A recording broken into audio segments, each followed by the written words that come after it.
இந்த பழம் பேர் வந்து தொரட்டுமுள் பழம். ஏரியாவுக்கு ஏற்ற மாதிரி இதோட பேரை மாற்றி சொல்லுவாங்க எல்லோரும். எங்கள் சைடில் தொரட்டுமுள் பழம்னு சொல்லுவோம். இது வந்து ரோட் சைட்லலாம் வந்து ரொம்ப புதராக இருக்கிற இடத்துலலாம் இந்த செடி இருக்கும். இதில் இலையோட பேக் சைடில் இந்த பழம் பழுக்கும். இந்த சீசனில் தான் இது கிடைக்கும்.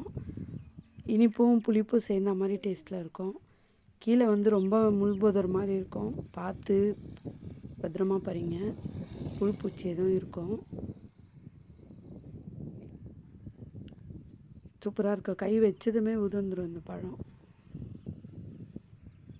இந்த சீசனுக்கு கிடைக்கிற பழம் இதெல்லாம் இப்போ நிறைய கிடைக்கும். பறித்து சாப்பிடுங்க, சூப்பராக இருக்கும்.